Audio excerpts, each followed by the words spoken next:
Por ordem. Ok, já temos três. Primeiro, Dr. Drauri, por gentileza. Bom, boa tarde. Eu quero dizer que vou falar na primeira pessoa mesmo, não como diretor, mas como opinião de alguém que vem acompanhando essa discussão já há algum tempo. E minha questão, na verdade, eu não sei se é uma pergunta, acho que é um comentário, é para a NET, porque eu venho nos últimos 7 anos trabalhando na OMS, né? Tem um mês que eu mudei de chapéu, e dentro da OMS, a questão ah, da equipe multidisciplinar, e que muitas vezes você tem a enfermagem, às vezes tem outros profissionais envolvidos, seja no tratamento preventivo, seja um tratamento propriamente, não estou falando só de tuberculose, falo de HIV também, é uma realidade de muitos países. Eu estou bem ciente dessa dificuldade no Brasil, sou brasileiro, morei aqui quase toda a minha vida, 7 anos, e sei das dificuldades. Mas entendo também que as questões que são protocolos, né, protocolos de diagnóstico, de toda a cascata, mas protocolos de diagnóstico, de tratamento, uma vez estabelecido o diagnóstico definitivo, é, é muito mais tranquilo, e nós temos muitos precedentes, né, em várias doenças, não só na própria tuberculose, como no HIV e outras. Aproveitando que eu estou do lado da Margarete, e a gente está numa parceria da formulação das novas guidelines, das novas diretrizes, né, da tuberculose, que, aliás, ontem nós conversamos, e eu vou conversar com o Fernando também, no sentido de acelerar, né, uma vez que é um processo longo, complexo, e precisa ser acelerado para que a gente tenha as novas diretrizes caminhando para e passo com os novos tratamentos e diagnósticos disponíveis. E a gente tem uma série de inovações que a gente quer incorporar, como diagnóstico, com novas metodologias e com tratamentos, incluindo de todos que você falou, o 1HP também, e eu não vejo nenhuma dificuldade na questão de ter uma oferta das 4 opções disponíveis, né? A gente não precisa estar indicando apenas uma. Mas o que eu me refiro em relação às novas diretrizes e à conversa com a Margarete, eu acho que seria extremamente, desculpe colocá-la no spot assim, porque eu acho que seria muito interessante que a gente já pudesse ter nas novas diretrizes uma postura de que protocolos podem ser executados por outros profissionais que não os médicos, tá? E, por fim, a questão da 300 miligramas, da isoniazida de 300, que eu não sabia disso. Quer dizer, estou também caindo de paraquedas, não sabia que estava se fazendo 3 comprimidos ou 6 comprimidos de isoniazida, independendo do caso, havendo disponibilidade de 300 miligramas. E a Não, gente são está... seis. Olha só, para quem está tomando. Eu Pessoal, não sei se eu, desculpa, Fernanda quer responder? Anete, desculpa. Questão de Não, ordem. É só. não, tudo bem. Não, é só porque ele ia dizer uma coisa que não é. São 6 comprimidos de rifapentina, porque a apresentação é de 150 no Brasil, e 3 comprimidos de isoniazida 300. Tá. O Ministério está distribuindo Tá. a isoniazida de 300 para o 3HP. Bom, o que eu vi aqui com a Margarete foi que era só para as pessoas vivendo com HIV. Não, eu não falei do HP, eu falei de modo geral. Quando nós começamos a produzir, que já foi um parto pélvico, ou de elefante, talvez, que é mais longo, levou 10 anos para produzir isoniazida de 300 miligramas, o que já é uma vergonha completa para nós. E depois passou a ser distribuída apenas para HIV, quando, na verdade, não tem o menor sentido não ter isoniazida de 300 miligramas para todo mundo, né? Então, normalmente. Então, quem precisa usar no HP, não tem dúvida, eu sei disso.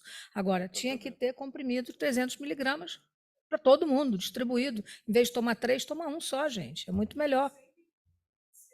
Ser reservado a quem tem baixo peso, Para criança pequena, já que não tem líquido, Anete. Então, você fraciona comprimido. Então, encerrando minha intervenção aqui, eu acho que isso é perfeitamente negociável com o Farmanguinhos. A gente está tivemos ontem reunião com uma grande equipe de farmanguinhos e biomanguinhos também, e temos uma reunião de rotina cada mês. Então, isso aí é perfeitamente negociável. Não esquece da rifampicina suspensão. Obrigado. Partimos para a nossa segunda intervenção. Paulo Victor, por gentileza. Boa tarde a todos. Paulo Vitor, do Centro de Referência Professor Hélio Fraga, da Fiocruz. Durante o dia de hoje, né, foi muito mencionado a questão da prioridade aos grupos vulnerabilizados, né, principalmente os povos indígenas, os povos tradicionais. E aqui vai um questionamento mais direcionado ao Pedro, né, se dentro dessa estratégia nova do plano de enfrentamento da tuberculose estão sendo pensadas estratégias, né, de ampliação, né, de acesso ao diagnóstico, teste rápido molecular, teste de sensibilidade para esses grupos, né, que são sabidamente de difícil acesso, né, por conta da dificuldade logística de acesso dos seus territórios. Então, gostaria de saber se tem algo pensado para esses grupos. Obrigado. Obrigado pela pergunta, Paulo. Tem sim, não só no que diz respeito à tuberculose, mas como diz respeito a outras doenças infecciosas que acometem esses grupos, especialmente os indígenas. Está sendo pensado e buscado alternativas tipo GeneXpert, que possam ser utilizadas em campo com resolução até 2 horas. Então, existem máquinas hoje e kits que conseguem te dar respostas de painéis de infecções respiratórias, painéis de infecções gastrointestinais. Então, está se pensando em montar uma estrutura de laboratório de emergência estratégica que possa ser levado a campo com a menor quantidade de suporte possível para resolver adiante. Nós temos mais uma intervenção aqui desse lado. Boa tarde, meu nome é Karen, sou do Laboratório de Referência Nacional, né, do Centro de Referência Professor Hélio Fraga, da Fiocruz, e a minha fala está mais direcionada a um questionamento que o Dr. Afrânio fez logo no início, em relação à realização do teste de sensibilidade para as novas drogas, né, de segunda linha. Então, essa validação foi realizada no laboratório, né, no final do ano passado. O que a gente está utilizando a técnica no sistema automatizado, né, de meio de cultura líquida, né, o MGT. E o ponto agora é que a gente está discutindo com o Ministério, né, a questão da disponibilização da rede, o fluxo, para então que esse teste seja disponibilizado para a rede como um todo. Tá? Além disso, durante essa validação, né, só como um adendo, a gente teve a detecção, né, de cepas com perfil pré-XDR e XDR, segundo as novas orientações, né, a classificação da Organização Mundial de Saúde. É isso. Obrigado. Eu vou trazer de volta para a mesa, para os comentários que foram feitos até agora.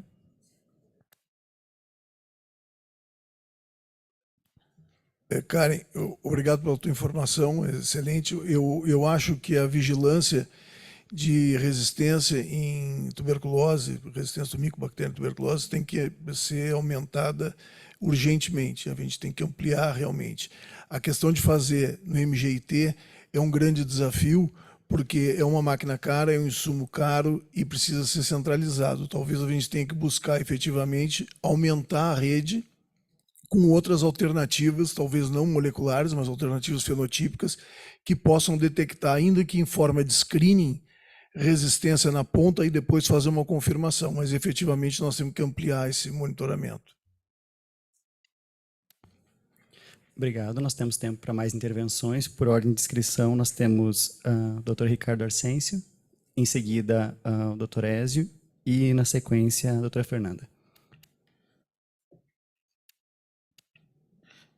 Quero também aqui, Ricardo Arsêncio, estou na atualidade como presidente da Rede Brasileira de Pesquisa em Tuberculose. Quero cumprimentar todos aqui, os colegas, pelas excelentes apresentações. Os meus comentários vêm no sentido mais de reflexão.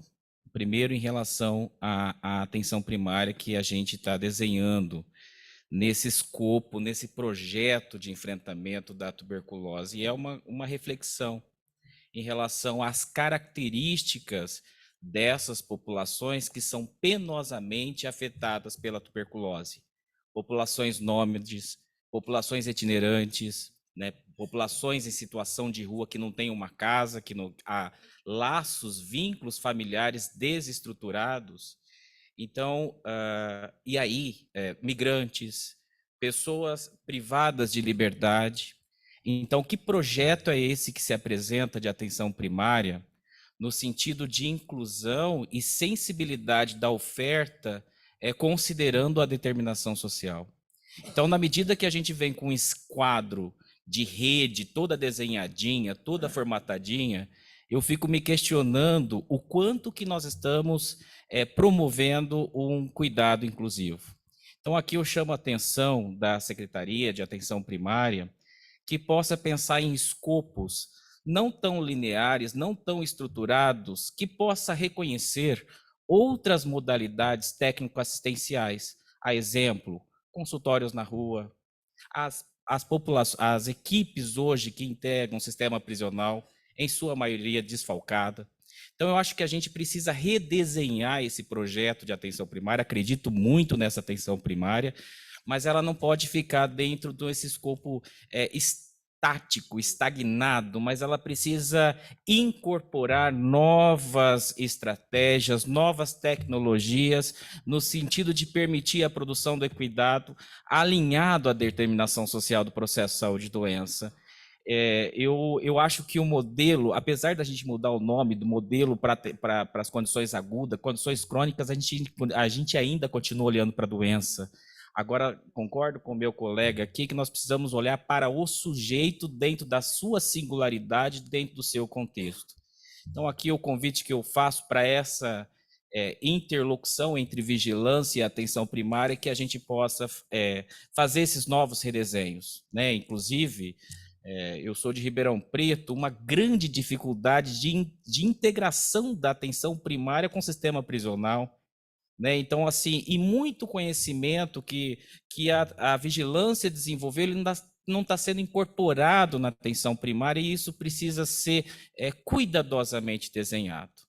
Então, hoje, por exemplo, se a gente pega a pessoa em situação de rua, para onde ela vai quando ela está com uma necessidade de saúde? É para o pronto atendimento, não é para atenção primária, porque a atenção primária põe essa pessoa para fora.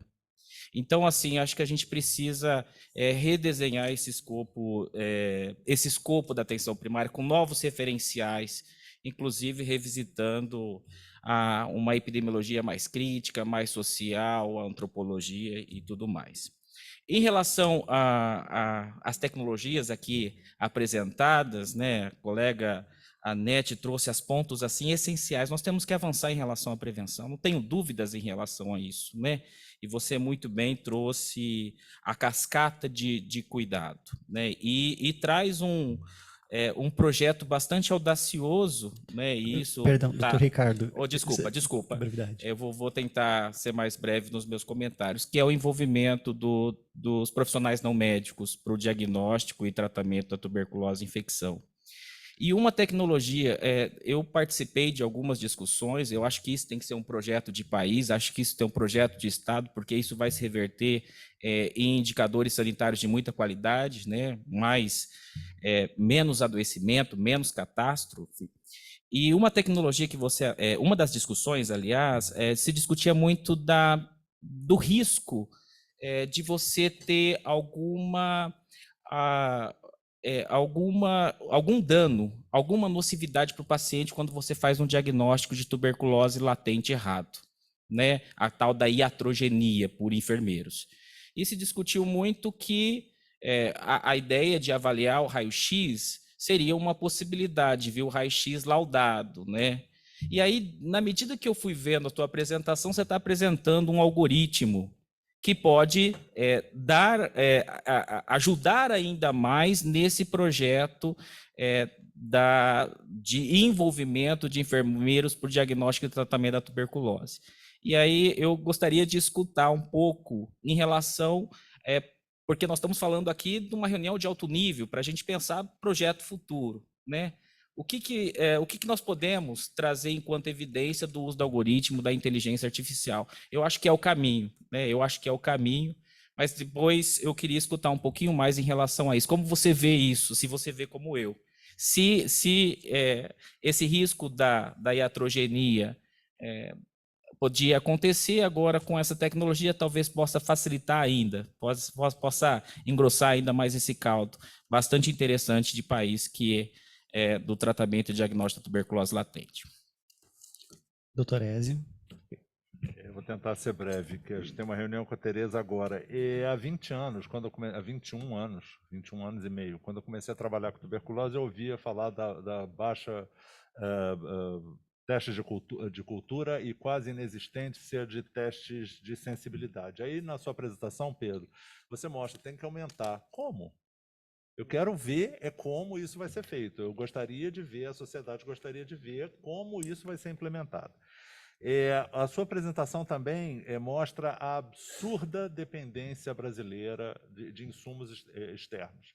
Nós dependemos de sal para fazer aspirina. Nós nunca estivemos tão perto de uma guerra nuclear como agora, só em 1962. Há 61 anos, estamos tecnicamente na Terceira Guerra Mundial. Ela já existe. Só não começou a guerra nuclear ainda, mas está muito perto dela. Se acontece uma guerra, a gente não vai ter sal para aspirina. Fica isso claro para as pessoas. Então, por conta dessa falta de política de Estado para a criação de coisas como o PPD, que a gente já foi exportador mundial, agora tomara que a Fiocruz, na impossibilidade da FAP continuar fazendo isso, que a Fiocruz tome essa frente. Mas os custos, a apresentação do Pedro foi muito feliz também em mostrar claramente a nossa dependência do indecente custo dos insumos, seja para diagnóstico e depois, no seu caso, você mostrou o diagnóstico, mas também para novos medicamentos, e para a produção de vacinas, que a gente está aqui simpaticamente tentando usar os produtos dos BRICS, que obviamente não passam pelo crivo, muitas das vezes, da indicação da própria OMS. Ou seja, nós estamos sempre atrelados a interesses comerciais internacionais. E isso é preciso que isso seja dito claramente em fóruns como esse. E qual é a política de Estado que a gente vai adotar? Porque não foi o capiroto que ficou os últimos 4 anos que criou essa situação. Nos simpáticos anos do PT, também a situação foi down the drain. A gente parou de investir em produção tecnológica nacional nos governos do PT. Então, não foi o capiroto que fez tudo de ruim para o país. Mas o fato é que a gente tem que olhar como é que vai fazer. Com relação, obrigado pela sua intervenção, porque o que me preocupa sempre é a sensação de que na atenção básica a solução está em fazer um novo manual. Simpático, colorido, agradável. Não será. Enquanto a gente não mudar a forma de apoio aos profissionais de saúde, como é que ela funciona, a atenção básica funciona, nada vai mudar. Se a gente acha que a gente vai ensinar um profissional, um agente comunitário de saúde, a fazer PPD e que isso vai resolver o problema da saúde, ainda mais à distância, não vai fazer cócegas. Porque a gente já viu como é que foi a implementação, por exemplo, da expansão do esquema DOTS no Brasil e como é que está a implantação e o uso do sistema de testes rápidos moleculares. Então, a gente vê que a gente precisa analisar onde é que está o buraco. E a tuberculose é mestre, é pós-doc em fazer diagnóstico, mas não analisa o diagnóstico e resolve o problema. Fica no diagnóstico, diagnostica, estuda a mesma coisa. E crente que com as mesmas pessoas fazendo a mesma coisa vai dar uma solução diferente. Não dará. Se a gente não revolucionar essa forma de atuar, nada vai mudar. A gente vai olhar e vai continuar empurrando a coisa com a barriga. E eu, mais uma vez, em 2 apresentações, me ficou muito claro que a postura de quem é educado nas ciências da saúde, ela dá sempre a impressão de que o que é esperado pelo sistema de saúde, quando o usuário não faz o caminho certo, ele está errado, deu ruim. Ou seja, A pessoa acometida seja lá por qualquer doença, por qualquer intercorrência, ela vai procurar onde der, o que tiver mais próximo dela, o que for possível, a unidade que ou a receber. E é nessas unidades, seja ela terciária, secundária, primária, que a atenção deve ser fornecida. A gente tem que mudar essa estrutura, porque a gente fala assim, olha, foi para o lugar errado. 30% Doutor, a conclusão, de por gentileza, para tuberculose prosseguirmos. nas emergências dos hospitais, 30%, essas pessoas estão erradas. Não é as pessoas que estão erradas, elas vão onde pode ir. E é lá que tem que ser diagnosticado, é lá que a intervenção tem que sofrer, é lá que o apoio tem que ser oferecido. A gente tem que modificar isso, porque fazendo a nova cartilha não vai resolver nada. Treinamento à distância, mesmo assim, a gente tem que mudar a forma de apoio. E, bom, é isso. Obrigado. Fernanda. Então, obrigada. Gostaria de parabenizar todos da mesa. Foi muito bom ouvir vocês falando e também as discussões super pertinentes. Na verdade, eu vou ser breve, só de alguns comentários. Falar com o Afrânio, que felizmente a gente começou a fazer o teste de sensibilidade da bedequilina, delamanida e também da clofazimina. Está disponível no Hélio Fraga e no IAU, em São Paulo. Então, estamos no início ainda, né? A gente começou isso no final do ano passado, mas felizmente começou. Já temos os primeiros casos com resistência à bedaquilina no país. Estamos tentando fazer uma discussão especificamente com caso clínico, sobre essas condutas com essas pessoas, mas finalmente startamos aí o processo. Sobre o PPD, queria defender o Pedro, que provavelmente não está na apresentação dele, o PPD, porque não é a Sigelab que compra, é considerado pela Anvisa, é considerado um medicamento, apesar da gente saber que não é, então quem compra é o Departamento de Assistência Farmacêutica, que são nossos colegas que estão aqui também. Veio vários desafios que a gente trabalha junto com a Siquetis e com o Departamento de Assistência Farmacêutica, a questão da isoniazida 300, a gente quer ampliar, assim como a doutora Margarete falou, mas infelizmente o laboratório produtor não tem essa capacidade no momento, mas com certeza é o nosso plano, já tem alguns anos, né? E vamos ver se tem novas propostas para ver se a gente consegue ampliar, que o ideal foi o que vocês falaram, a gente discutiu aqui, a 300 é para todo mundo, a 100 seria para quem tem baixo peso. Vamos ver se a gente consegue ao longo do final desse ano, início do ano que vem, mas até hoje é um problema de produção. E a rifampicina suspensão está no nosso norte. Infelizmente, a gente está dependendo do mercado internacional, mas já tem uma reunião do DAT aqui, do Draulio, com o antigo produtor nacional, que é a FURP, para falar de outros temas. E a gente vai incluir esse tema na pauta como uma prioridade, que ficar dependendo de mercado internacional, que não entrega o que a gente precisa, está sendo uma dificuldade, já tem mais de 2 anos. É isso, obrigada. Obrigado pelas intervenções. Eu vou trazer novamente para a mesa, para os comentários. Nós temos 5 minutos. Eu vou responder ao Ricardo. Não é uma resposta curta. Existem 3 momentos em que pode haver iatrogenia. Primeiro, é uma prova tuberculínica falsamente positiva. Você vai dar o tratamento para uma pessoa que, na verdade, não precisa. Eu diria que eu aceitaria um profissional capacitado para fazer a prova tuberculínica, mas que não tenha 100% de concordância ou nem 80% de concordância com um leitor padrão, que tenha 70% de concordância e que isso gere 10% de falsos positivos, ou seja, que seja um teste 10% menos específico, ou se ele errar para falsos negativos, que ele seja um teste 10% menos sensível do que não ter nada, porque atualmente o que há é nada, é o vazio. As pessoas, não tem ninguém treinado, ninguém capacitado, ninguém certificado e não acontece nada. E é uma dificuldade certificar, até porque no momento falta tuberculina para fazer isso. Então, assim, esse é o primeiro momento. O segundo momento é quando se diz que você pode induzir resistência usando um tratamento preventivo. Principalmente, as pessoas querem muito proteger a rifampicina. Existem meta-análises, existem evidências, as coisas que eu estou falando, elas têm evidências, os 100 braços necessários não têm evidência, eu já procurei isso exaustivamente na literatura, já pedi ao professor Rufino para me enviar, não há evidência na literatura de que os 100 braços são necessários. Então, a indução da resistência não acontece nem com a isoniazida, nem com a rifampicina.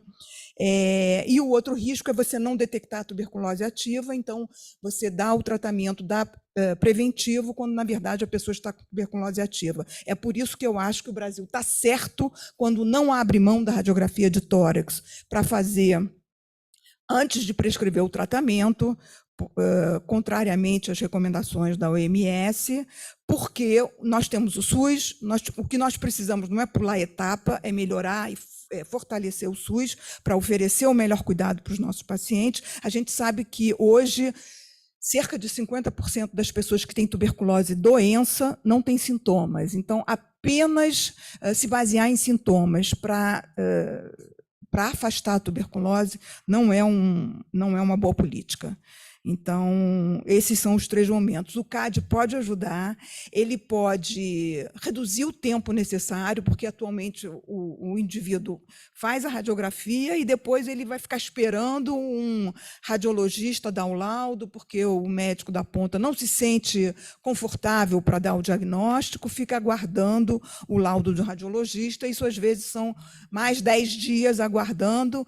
E numa situação de uma criança, de uma pessoa imunodeprimida, isso pode representar tuberculose meningia, morte, tuberculose miliar, etc. Entretanto, o CAD tem limitações. Primeiro, ele não analisa ainda, nenhum CAD analisa perfil, só PA. Não tem CADs desenvolvidos para crianças, nós estamos tentando incluir no nosso CAD crianças. Cabe atualmente, com esses CADs comerciais, cabe ao país determinar, porque o que o CAD te diz é qual é a probabilidade de ter tuberculose. É 80%, 20%, 30%. Cabe ao país dizer qual é o limiar naquele cenário, e o Brasil, um país de dimensões continentais e com cenários tão diferentes, como foi mostrado por técnicos do próprio Ministério, né? É complicado você ter um limiar e é complicado você estabelecer esse limiar. E, finalmente, não param de sair versões novas, e as versões novas de um mesmo CAD são vendidas, e isso dificulta um pouco o uso dessa ferramenta, tem dificultado em outros cenários. No Brasil, o nosso CAD foi desenvolvido com recurso do governo brasileiro e ele, obviamente, será disponibilizado gratuitamente para o SUS, claro. Bom, eu vou ser bem rápido, porque na ausência do Ézio, que foi quem fez as perguntas. Bom, primeiro que, ao contrário do Ézio, eu não espero que nós tenhamos uma guerra nuclear, né? Pelo menos não tão próxima, né? Que não dê tempo da gente fazer as ações que nós nos comprometemos a fazer. Quanto ao cultivo, existem várias estratégias para aumentar o cultivo, né? Não é só aumentar a oferta de um teste que faz com que esse teste venha a ser realizado, mas aumentar a rapidez com que os resultados desse teste sejam disponibilizados é uma delas. E, para isso, aumentar o sistema de laboratório de suporte ao Ministério vai acelerar com que os resultados sejam transmitidos. O que não pode é um resultado de um cultivo que já leva 30 dias, levar 180 dias para chegar em que demandou. Isso realmente desestimula a solicitação. Então, a primeira coisa é encurtar esse tempo. Como encurtar? Aumentando a rede de laboratórios que possam dar suporte. Existem formas de fazer isso. E a segunda questão que o Wesley levantou é a questão da nossa soberania tecnológica em insumos, né? Que realmente nós estamos atrasados, mas isso não significa que nós não possamos avançar. E boa parte dos insumos, especialmente de doenças infecciosas, são vendidos para o Ministério da Saúde. Então, é uma opção do Ministério incentivar esse tipo de parque tecnológico. E é isso que eu acho que é o compromisso hoje do Ministério, e nesse compromisso eu me alinho. Essas eram as minhas respostas. Ricardo, te respondendo, porque o Ézio saiu, né?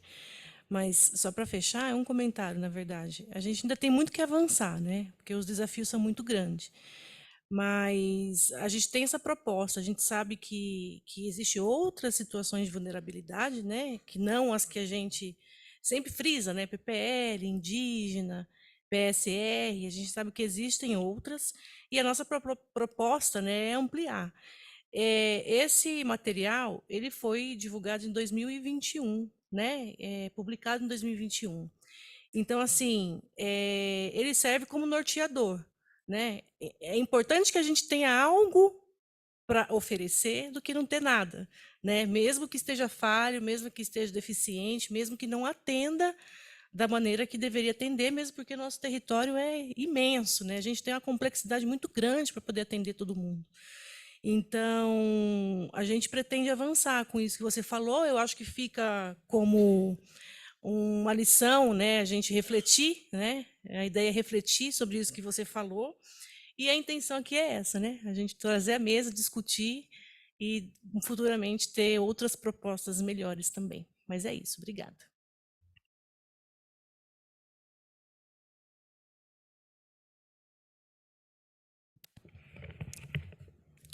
Eu só gostaria mesmo de agradecer a oportunidade de estar com vocês aqui. E a gente espera, enquanto Departamento de Imunização, poder contar com o apoio de vocês, porque algumas instituições aqui vão ser convidadas a participar de alguns momentos relativos a essas estratégias de recuperação das coberturas, e a gente espera poder contar com o apoio, com a expertise de vocês nesse processo. Obrigada. Nós agradecemos novamente pelas intervenções de todos os participantes. A discussão, a gente sabe que é o melhor momento. Infelizmente, ela acaba. Eu vou devolver, então, para o nosso moderador, doutor Afrânio, para que ele faça o encerramento da mesa e suas considerações. Eu confesso que estou muito feliz, porque vocês perceberam que a NET criticou Pedro, e isso é olhar da academia. A gente sempre está atrás do erro do outro, ou do equívoco, né? Isso é bom, porque a gente sempre vai ver onde pode melhorar, né? Isso é uma coisa, é salutar essa interação entre o governo e a academia e a sociedade civil. Eu acho isso bastante interessante. Eu tentei fazer com os meus poucos neurônios funcionando agora, mas do que eu vi, assim, o Pedro não cobriu dois temas. A questão da interoperabilidade do GAL com o CIT-TB, já cobrei dele, e o pré-analítico. O pré-analítico. Esse é o grande... Não adianta ter um novo teste, uma Ferrari, se o problema está no pré-analítico. E o pré-analítico não é a responsabilidade do enfermeiro, é do laboratório. Checar se a amostra foi bem coletada e chegou no laboratório para fazer a parte analítica. E qual é o problema do GAL com o CIT-TB? É o pós-analítico. O laboratório tem... Não vou repetir. Então, tem uma questão de interoperabilidade que o Pedro não cobriu, cobrando meu amigo. Você trouxe uma interoperabilidade da vacina que eu não sabia, que o Ministério tem um sistema que não conversa com o Estado e o município. Não sabia. Né? É interessante. Então, nós vamos ter um problema que nós temos vários sistemas eletrônicos, um dos poucos países nível médio de riqueza que tem no mundo, mas são sistemas eletrônicos que não são nada ecumênicos, não conversam entre si. Isso é um problema terrível, porque você Dani, traz a questão da... temos que definir ações de ação primária, secundária e terciária. Parabéns, você respondeu em parte o que o Ezio chamou a atenção. O doente ele vai na emergência, ele não tem atenção primária de noite. Essa é outra questão, né? Então, cada local tem que ver, cada secretário estadual e municipal tem que ver qual é a estratégia mais apropriada, usando o seu manual, adaptando, que é a sua resposta. Você falou da questão, isso aí é intrasetorial. Você comentou a dificuldade que agora eu acho que com esse comitê interministerial vai deslanchar finalmente, é a questão intersetorial. Centro social, previdência, etc. Mas nos seus slides que eu tentei olhar e checar, faltou ali a questão da interoperabilidade dos sistemas, do SUS, que você trouxe de manhã, entendeu? Do GAL, do SINAM, do SINT, TB, que cada um tem donos dos sistemas. Na verdade, tem que ter um sistema integrado, como tem em Portugal. O médico, o enfermeiro, ele tem todo o prontuário eletrônico do paciente no país todo. Claro que é um número menor. Nós não temos. Eu não tenho dados do Rio de Janeiro ou de São Paulo. Isso é um problema.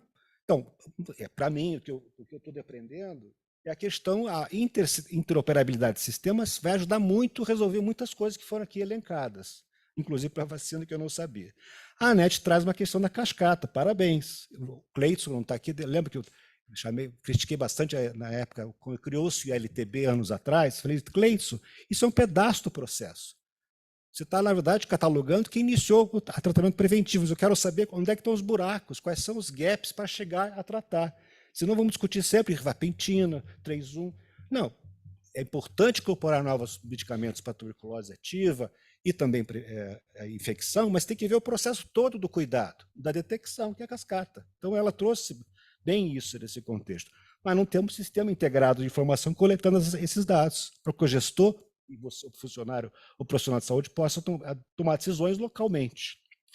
E aí, óbvio, que é uma coisa aí, a gente fala isso há anos, é uma vergonha nós não temos um PPD. É uma vergonha nós temos sem BCG há quase 10 anos, 8 anos. Isso aí é o Pacto Industrial da Saúde. Cadê? Eu não vou repetir o que o Ezio disse, que eu achei que ele exagerou. Falou certo, mas não teve um certo cuidado. Nós temos que aproveitar o esquitio, o Carlos Gadelha está lá, vamos reforçar o complexo industrial da saúde. Ainda mais agora, isso é a força do Ministério. E o Pedro falou muito bem, a Fiocruz produz insumos que não estão sendo comprados pelo Ministério da Saúde. É surreal, estão importando. E tem que ser revisitado esse processo. O que nós podemos tirar máximo de nós mesmos? Né? Ele ficou empolgado lá com o BMP. Para quem não conhece, é excelente a estrutura lá no Paraná, que é a IBMP Fiocruz Paraná, é como o Biomanguinhos, até melhor. Né? Então, para nós não podemos ficar, nós estamos sofrendo desabastecimento do PPD e da rifampicina, isso é de chorar para um país como o nosso. Nós não somos Uganda, desculpa quem mora em Uganda, nós temos é vergonhoso que a Margarete reclamou 10 anos por uma hidrazida de 300, levou 10 anos. Então, nós temos que assumir que temos erros também, né, que o gestor também erra. E como é que a gente pode consertar? É essa a questão. Por isso que eu brinquei, a NET e o Pedro, ela agiu como a academia sempre age. Nós estamos preocupados em identificar os erros para consertar. Eu não quero ficar sempre bem na ficha, não. Falei demais, né? Eu fico muito contente mesmo com essa mesa. Vocês têm algum comentário adicional? Não? Então, eu agradeço muito a todos, aos membros da mesa, e ela está encerrada. Muito obrigado.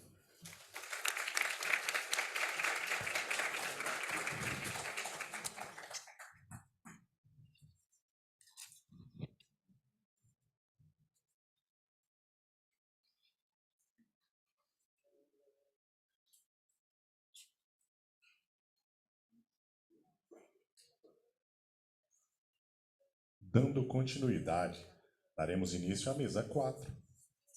Fortalecimento da atenção às pessoas com tuberculose e droga resistente.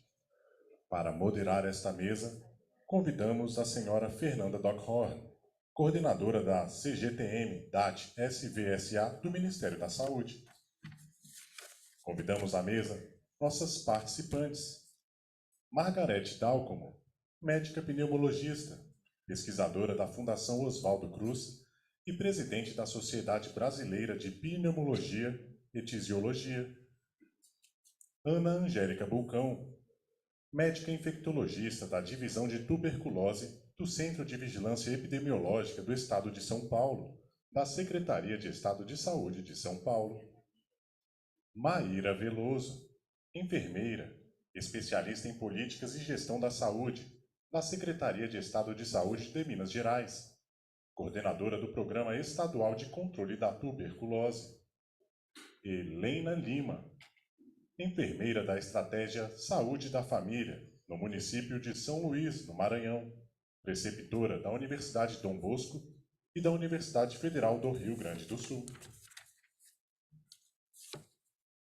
Passamos a palavra à moderadora, Fernanda Dockhorn. Então, obrigada a todos. Estamos agora indo para a nossa última mesa do dia, né? não menos importante, né, de falar de tuberculose e droga resistente. Acho que apesar do Brasil não ser um país de alta carga da tuberculose e droga resistente, não indica que esse tema não é importante. Na verdade, é um desafio enorme de toda a rede para diagnosticar essas pessoas, prevenir que outras fiquem doentes, achar os contatos e, além de tudo, dar uma qualidade de vida a essas pessoas, que muitas vezes o diagnóstico é tão tardio que a pessoa fica com sequelas graves e muitas vezes até indo a óbito, porque as possibilidades de tratamento ainda são limitadas, apesar de bem promissoras, né? Então, acho que o custo da vida dessa pessoa, apesar de não ter um volume tão grande de pessoas afetadas no país, isso é muito significativo. Não o custo financeiro, mas o custo de tudo, né? Dessa família, o custo que é para toda a sociedade, você não conseguir dar um acesso adequado, uma qualidade de vida. Então, tudo que a gente espera aqui é que a cascata assim, funcione, que a linha de cuidado funcione e que cada vez a gente tenha menos e menos casos de tuberculose e droga resistente. Mas a gente tem muitas perspectivas positivas nos últimos anos. Acho que a tuberculose ficou estagnada durante muito tempo. A gente ficou sem novos medicamentos durante décadas. Mas, finalmente, assim, depois de 2014, vieram muitas novidades promissoras, com a descoberta de novas drogas, novos tratamentos mais seguros, mais curtos, e a gente tem uma perspectiva bem positiva aqui.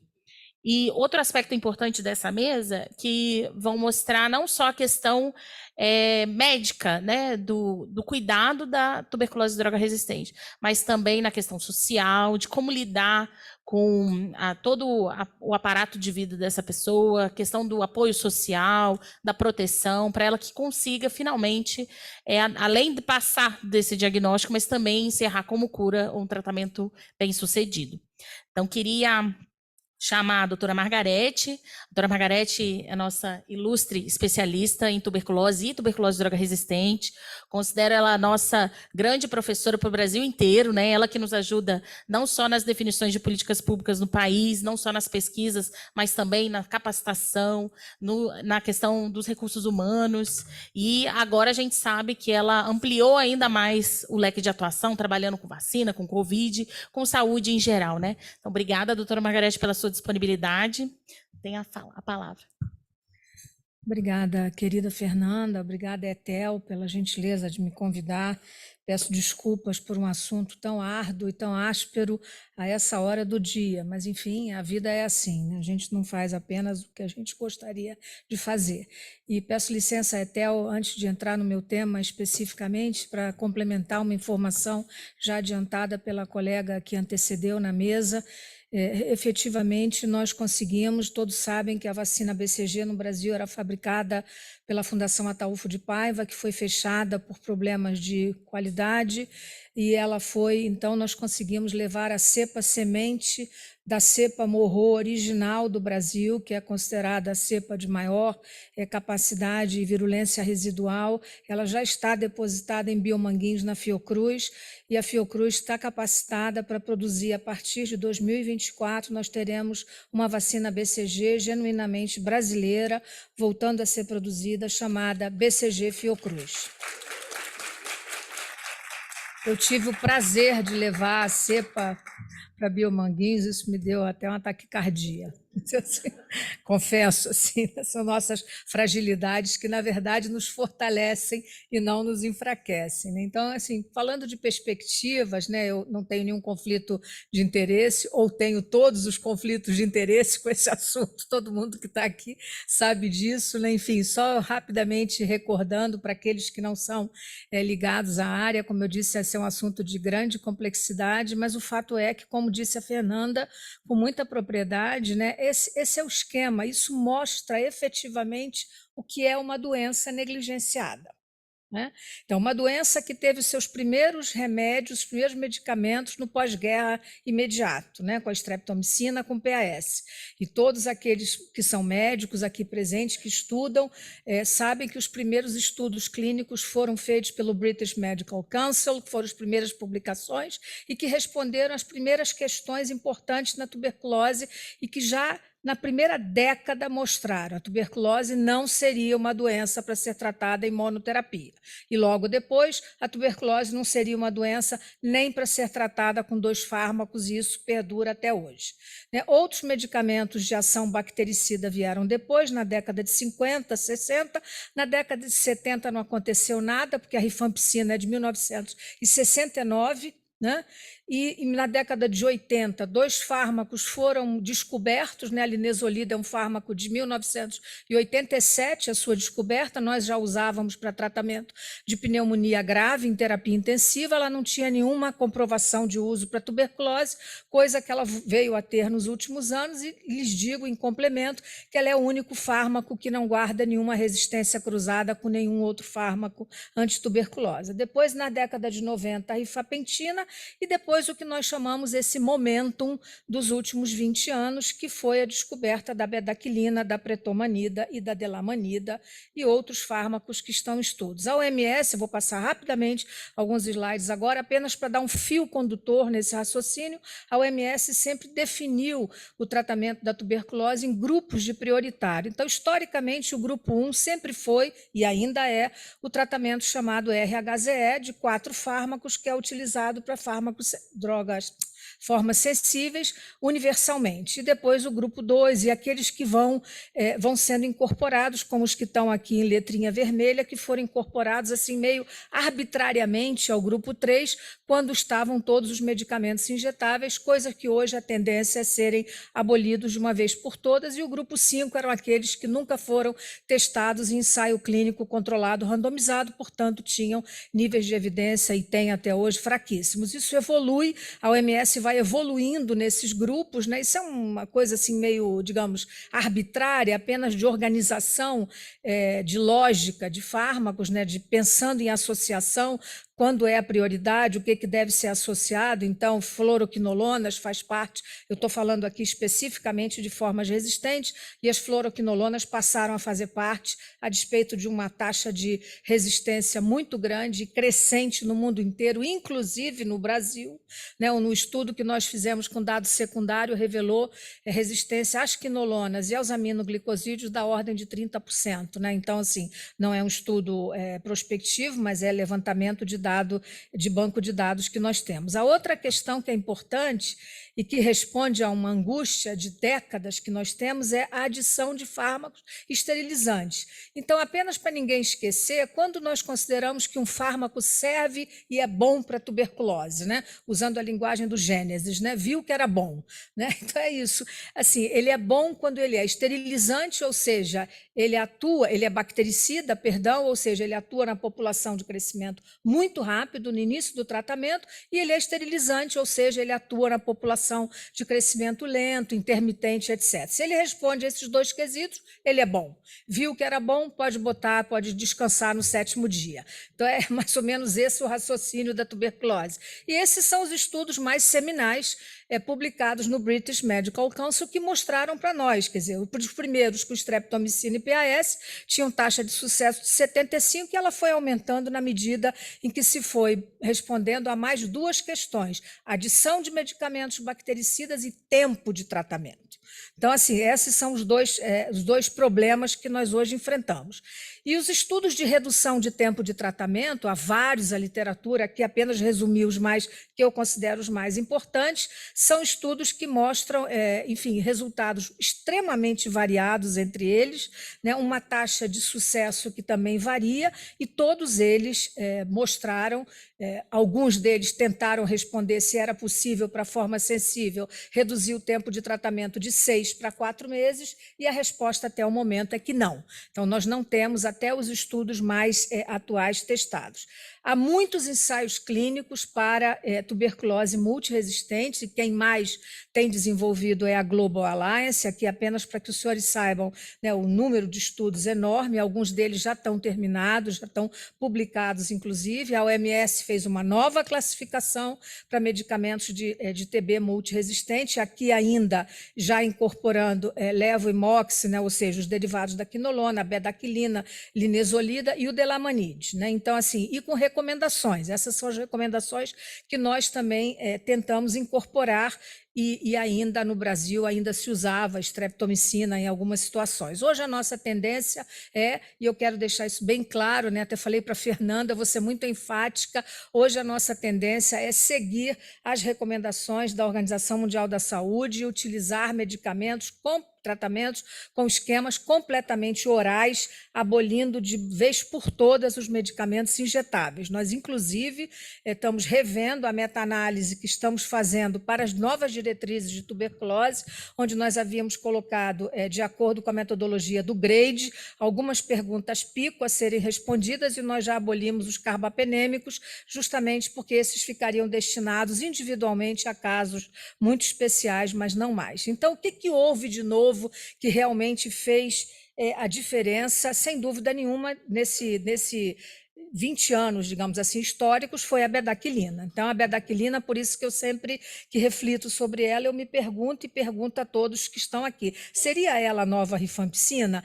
A meu juízo, sim, né? Mas hoje nós já estamos vendo que ela responde aos dois quesitos que eu lhes perguntei. Ela é altamente bactericida e ela é esterilizante, ela funciona em todos os momentos, né? Ela é uma nova classe farmacológica, é algo completamente novo, não tem nada a ver com nada do que nós tínhamos utilizado antes. Porém, né, a África do Sul, por exemplo, que começou a usar muito antes de nós, já indica uma taxa de resistência bastante considerável à bedaquilina, o que é uma enorme preocupação para nós em relação à multiresistência. Então, ela é, como eu disse, um fármaco completamente novo, ela atua inibindo a fonte energética do bacilo, né, atuando nessa enzima chamada ATP, adenosina 5-trifosfato quinase. Né? O outro fármaco que é importante e que está sendo incorporado na maioria dos estudos é o pretomanide. O pretomanide, como o delamanide, é um nitroimidazólico, quer dizer, são fármacos de uma classe farmacológica que já é conhecida, não é novo, né? Novo apenas é a bedaquilina. O pretomanide tem seus primeiros estudos publicados já há vários anos, né? Esse é o estudo seminal ou pivotal, né? Publicado em 2014, mostrando uma ação bactericida precoce muito grande, e ela passou a ser incorporada em todos os esquemas com doses variadas. E quando nós resumimos, assim, mais ou menos, o que nós usamos, né? Todo mundo sabe que para forma sensível nós usamos como critério de qualidade de um esquema o quanto ele é negativo ao final do segundo mês de tratamento.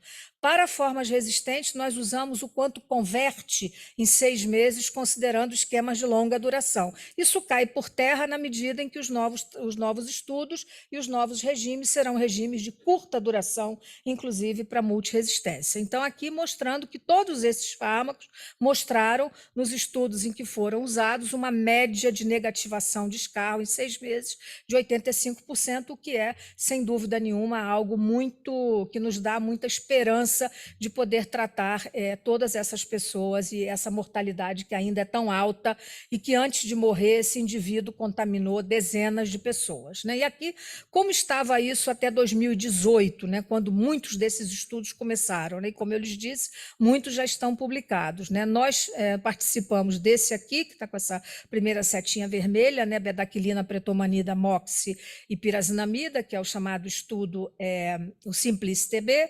Nós tivemos 2 sites no Brasil, no Rio de Janeiro, da Fiocruz, o estudo está terminado, e eu vou já rapidamente comentar sobre ele, e esse outro estudo, que é o TB Practical, né, e mais os estudos chamado BEPAL, como definido pela Organização Mundial da Saúde. Uma outra questão é que os esquemas longos têm alta taxa de efeitos adversos, e aqui é um levantamento que foi publicado até pela própria OMS, mostrando os níveis de risco absoluto de efeitos adversos, e aqui só efeito adverso severo que está sendo considerado com cada um dos fármacos especificamente ou isoladamente. Isso tem uma importância muito relativa, porque, na verdade, atribuir a esses fármacos isoladamente a toxicidade é muito difícil, e nós estamos vendo essa dificuldade com o estudo Simplice-TB, razão pela qual ele não está publicado até agora. Né? Nós sabemos que essa toxicidade provavelmente que o faz ser suplantado pelo BEPAL, não há dúvida, é porque houve toxicidade da pirazinamida junto com o pretomanide. Né?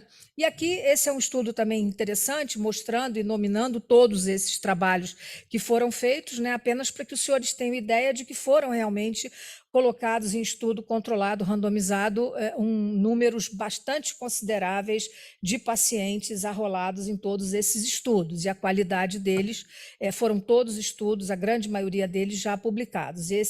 O estudo Zenix também é um estudo bastante importante, que foi publicado, ele testou a linezolida em 2 doses, em dose de 600 miligramas, que é a que nós usamos no outro estudo, no Simplice e no Bepal igualmente, e testou com uma dose muito alta, que obviamente foi interrompida, porque a toxicidade com 1 grama e 200 foi muito alta. Né? Esse é o desenho do estudo Zenix, né? Então testaram linezolida em 2 doses, 600 e 1.200, e serviu como um grande complemento para o estudo Bepal, hoje recomendado pela Organização Mundial da Saúde, completamente oral e permitindo a redução do tempo de tratamento e o sofrimento dessas pessoas, consideravelmente, associando 3 fármacos orais bactericidas e esterilizantes, todos eles, linezolida, pretomanida e bedaquilina, lembrando que a linezolida, como eu lhes disse, não tem resistência cruzada.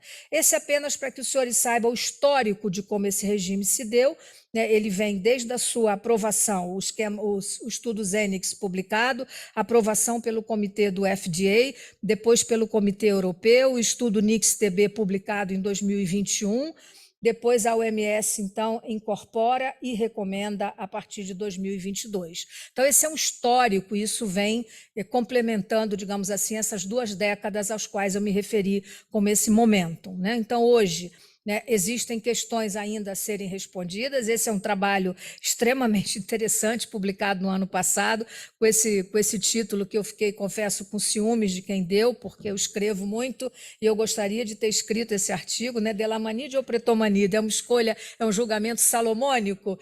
Na verdade, a gente ainda não tem resposta para essa questão. Quer dizer, o que é melhor? A meu juízo, a pretomanida é bastante melhor e superior em termos do que eu já li dos estudos assim mais da área básica, que são muito complexos, né?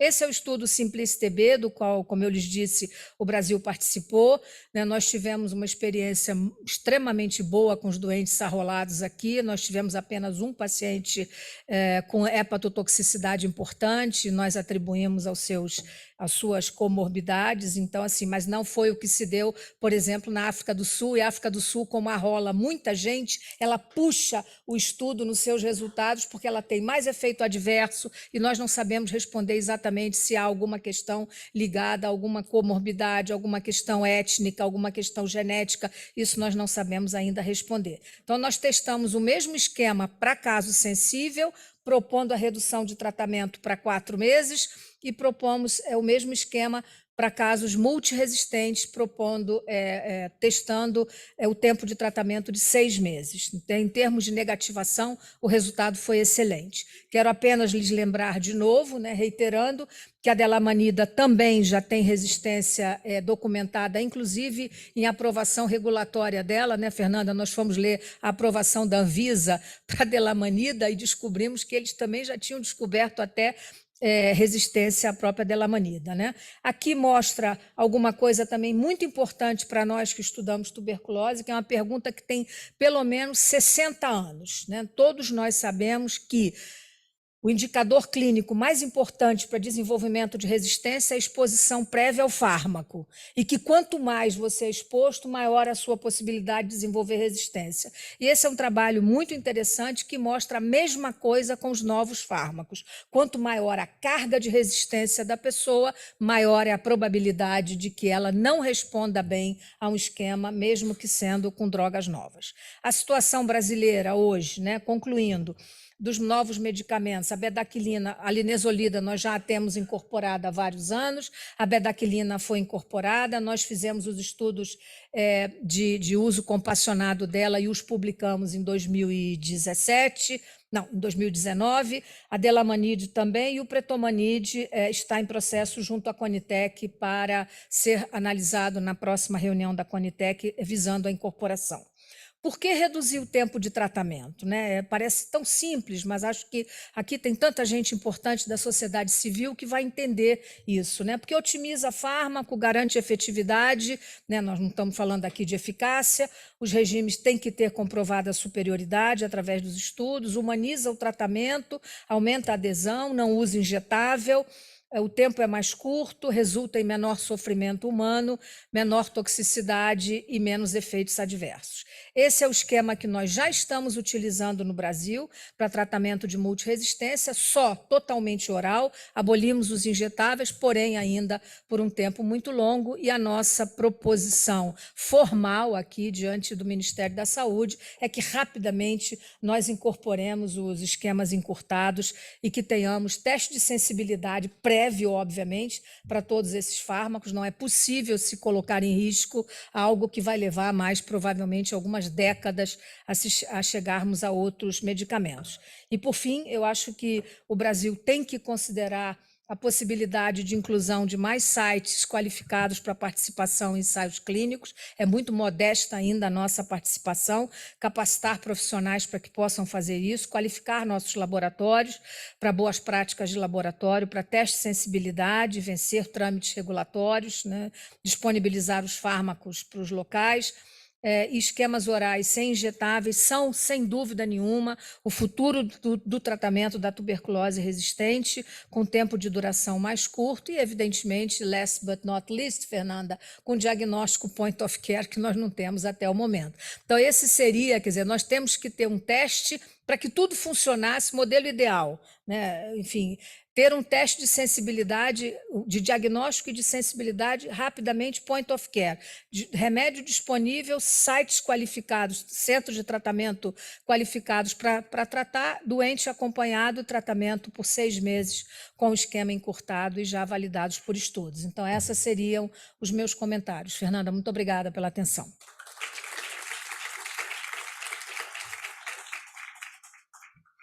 Muito obrigada, doutora Margarete. Vamos passar agora para a Ana Angélica Bucão. Ela vai fazer apresentar sobre uma abordagem personalizada para adesão ao tratamento da TBDR no estado de São Paulo. Obrigada, Ana Angélica.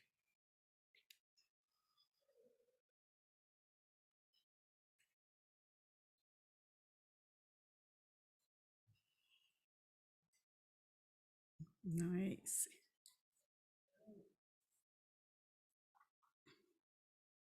Obrigada a todos, obrigada pelo convite do Ministério.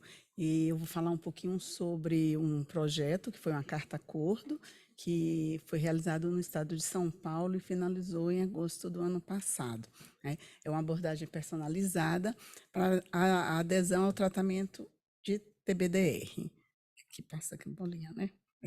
Então, antes de realizar o projeto propriamente dito, aqui é o estado de São Paulo. O estado de São Paulo tem características bem distintas, então nós resolvemos avaliar um pouco a questão de quais os locais poderiam participar desse projeto. Então, nós dividimos o estado no interior de São Paulo, na Grande São Paulo e no município de São Paulo, porque o município de São Paulo tem 10 milhões de habitantes. Então, só o município de São Paulo e a Grande São Paulo tem 20 milhões.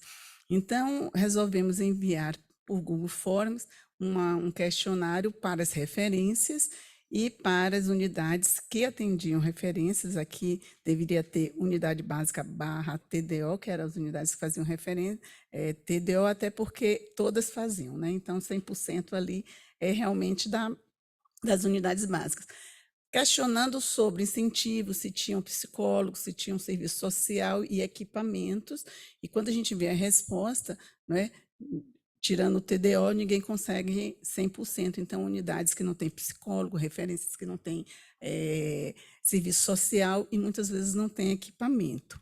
E também perguntamos sobre as questões de dúvidas desses profissionais de saúde em relação ao tratamento de TBDR. Então, se a gente for observar, até nas referências, né, existiam muitas dúvidas básicas, dúvidas dos profissionais de saúde em respeito a efeitos adversos, chegando a 63% em uma referência, né, sobre administração de medicação, orientação do paciente e até a própria biossegurança. Então, a informação que eles tinham de qualidade, né, era ínfima para um local que atende TBDR. Aí depois fomos fazer as atividades que estavam elencadas dentro desse projeto, dessa carta acordo. A primeira e a mais fácil era contribuir com a aquisição de insumos básicos, ventilador, computador, cadeira, copos, coisas bastante simples que unidades tinham até dificuldade de ter um copo para fazer um TDO. Às vezes tinha copo, às vezes não tinha copo descartável, joga fora, sobra. Isso é estado de São Paulo. Então, esses municípios são municípios que têm referências terciárias e secundárias, né, e que adquiriram algum insumo, algum computador para suprir minimamente alguma necessidade. Uma outra atividade foi a realização sistemática de educação continuada.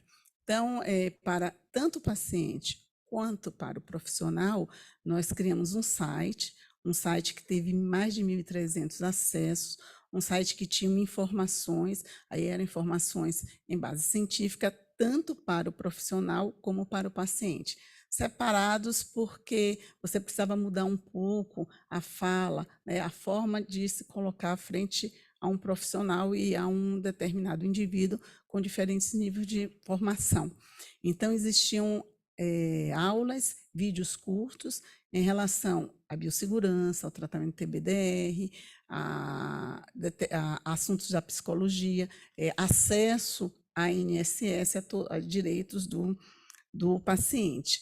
E também cartazes, né, cartazes separadamente, profissional de saúde e paciente, e folder com QR Code, para que eles pudessem acessar. A gente sabe da dificuldade do celular para pacientes, mas muitos hoje em dia têm o celular, né? Então, uma aquisição, né, que mostra determinado poder frente à sociedade. Então, eles poderiam entrar nesse QR Code e assistir vídeos bem curtinhos, de 5, 6 minutos, na sala de espera, durante um período que eles pudessem, várias vezes, e escolher o tipo de assunto que eles achavam que eles tinham a deficiência. E também num folder que foi distribuído, então isso foi todo distribuído para o Estado de São Paulo, durante um período, não só para as referências, mas para as outras atividades, unidades básicas. E um pouco de educação continuada. A gente estava na pandemia, né, então era muito difícil achar local, um instituto que pudesse dar um espaço para que acontecessem algumas reuniões, mas aconteceu alguma, né, minimamente umas 2 ou 3, e uma final, né, com alguns profissionais de saúde. Oferecemos certificado, a gente sabe o quanto é importante, muitas vezes, para um profissional ter o certificado para aumentar seus pontos, principalmente quando você é profissional do município, do estado, e utilizamos o material a fim de melhorar o conhecimento dessa população. Uma das atividades era a escuta do psicólogo, né? Foi o Gustavo Cunha, que estava na divisão de tuberculose, então ele fez 371 ligações, né, aquelas telefônicas possíveis, né, e essa foi a percepção do Gustavo, que está aqui na tela, né, entre elas ansiedade e depressão, que ele percebeu nesses pacientes, principalmente quando desencadeado no diagnóstico da tuberculose, uma situação de vulnerabilidade muito grande, porque perdas econômicas muito grandes, desemprego, uma dificuldade de retornar ao trabalho, né, muito estigma, queixas relacionadas a efeito adverso. Quer dizer, a gente vê o quanto médico, a gente não ouve isso no consultório médico, ou quem faz no dia a dia, né, quem atende o paciente, porque provavelmente a gente não tem o canal para fazer essa conversa. Vou falar um pouco da segurança alimentar, então muitos referiam o benefício da segurança alimentar e uma grande receptividade, uma grande empatia pela ação de telefonar, né, e por buscar saber uma informação da sua saúde, do seu contexto, né, de vida mesmo, né, socioeconômica e de vida, e de relação. Mas também muitas dificuldades ele teve, né? Entre eles, as dificuldades maiores eram as questões de telefones mesmo, que os contatos telefônicos, muitas vezes, perda de celular, números que vão se perdendo, o paciente vai trocando de número de celular, então algumas barreiras. A ideia era fazer um grupo com Skype, mas muitos não conseguem, os horários são diferentes, muitos não têm internet. No estado de São Paulo não tem internet dentro de muitas instituições públicas, a gente não tem acesso, né? Então ele não teria como gastar. Então, as dificuldades mais eram relacionadas à questão de contato e telefone, mas também tem algo interessante, que é alegar que nas consultas eles não têm as explicações adequadas em relação ao seu tratamento, né? Uma outra atividade era a atividade, aí sim, 2 associadas, de proteção social e de segurança alimentar. Aí eu acho que foi a situação mais árdua, porque foram os profissionais de serviço social. Aqui está a Andrea e a Sofia da UGISA, elas autorizaram a foto, e eles fizeram um trabalho corpo a corpo, no dia a dia, e criaram um grupo de WhatsApp com essa população. Então, a gente sabe que a gente sai do trabalho, o WhatsApp continua funcionando, né? Então, funcionou bastante para elas, né? Então, elas tiveram muito embate, esclareceram muitas dúvidas. Eu tenho mensagens no meu celular que são questões assim de perguntar se pode tomar o remédio da tuberculose enquanto dengue. Ele estava com dengue, então você vê que são coisas que eram perguntadas a elas, porque era o canal mais seguro para eles e mais próximo para eles em relação à sua relação com a doença. E aí elas que ficaram responsáveis pela estimular a proteção social. Então existia um cartão do projeto, aqui são alguns pacientes que participaram, que receberam um valor pequeno de segurança alimentar. A escolha do cartão tinha a ver, por que não cesta básica? Porque a gente acredita que as pessoas têm direito de escolha, né? Muitas vezes pode vir uma lata de ervilha e você não gostar de ervilha, então você pode comer o que você quiser, então a gente tem minimamente que resgatar a dignidade de um ser, né, que é invisível aos olhos da sociedade, e a gente ofereceu dessa forma. Aqui é só para ilustrar essas fotos de muitos pacientes, indivíduos, não pacientes, que receberam, e a primeira aqui é não sei bem, estou com medo de mexer nesse negócio da luz aqui, e acabar com tudo, mas a primeira era um paciente do projeto, a primeira paciente do projeto, né, que fala que o marido dela pegou, a segurança alimentar era muito bom. Um outro paciente imigrante, um haitiano, que era atendido no Clemente Ferreira, e eles agradeciam muito a Sofia, achavam que o projeto era da Sofia, porque ela era, né, a interface do projeto e uma co-infectada aqui. Então, assim, a gente viu o retrato do agradecimento de uma coisa tão simples, tão pequena e tão passageira frente à doença, né? Deixa eu passar aqui, queria passar. Não estou conseguindo passar aqui.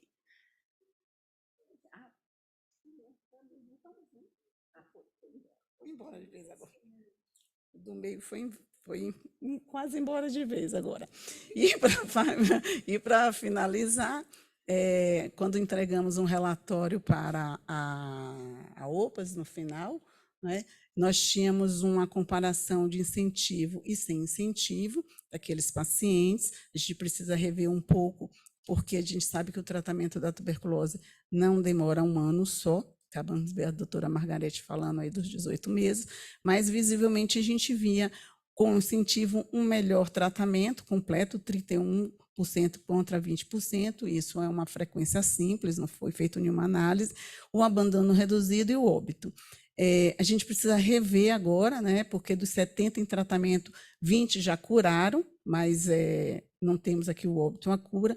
Então, tem uma mudança mínima, tímida, não é? Ainda muito tímida, mas temos uma mudança aí em relação a ter muitos incentivos, não só do cartão, mas muitos incentivos. Também está ruim aqui o negócio. Eu estou ruim. Oi, é o do meio. Mas eu encostei demais, eu acho que foi isso. Bom, para finalizar, a gente tem algumas uma análise do projeto, nós tivemos alguns lados positivos realmente. A equipe era uma equipe toda especializada, era a equipe do município e da divisão, então você tinha muito compromisso, entendia da doença, né? O site era atualizado toda semana, então, com isso, a gente conseguiu ver realmente uma melhor adesão do paciente. Tivemos também um benefício que a grande maioria, mais de 70%, estava só numa unidade terciária, que era o Clemente Ferreira. Então, fica muito mais fácil. Tínhamos poucos pacientes na Baixada Santista, um em São José dos Campos, né? Tivemos em Ribeirão Preto também, mas muito pouco. Então, ficou mais fácil.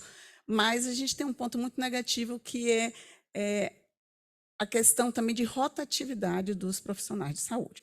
Não é pouco hoje em dia, é muito, né? É difícil também identificar quem é responsável pela torre B, porque todo dia muda, quando não muda, desaparece, né? Há um sujeito oculto, muito frequente nos locais, infelizmente, e é preciso também o que o profissional entenda, muitas vezes, ele leva muito para o lado pessoal, às vezes, algumas situações. A gente sabe com quem a gente está lidando, né? Com pessoas que são muito invisíveis.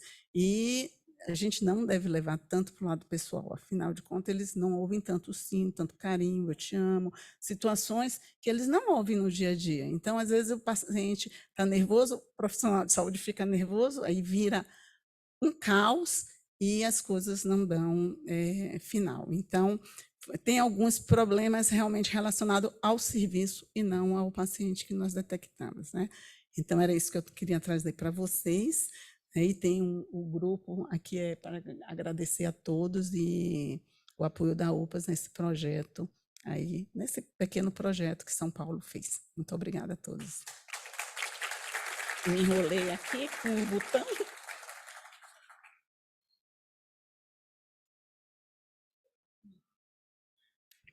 Obrigada, Angélica, pela brilhante apresentação e valorosa experiência.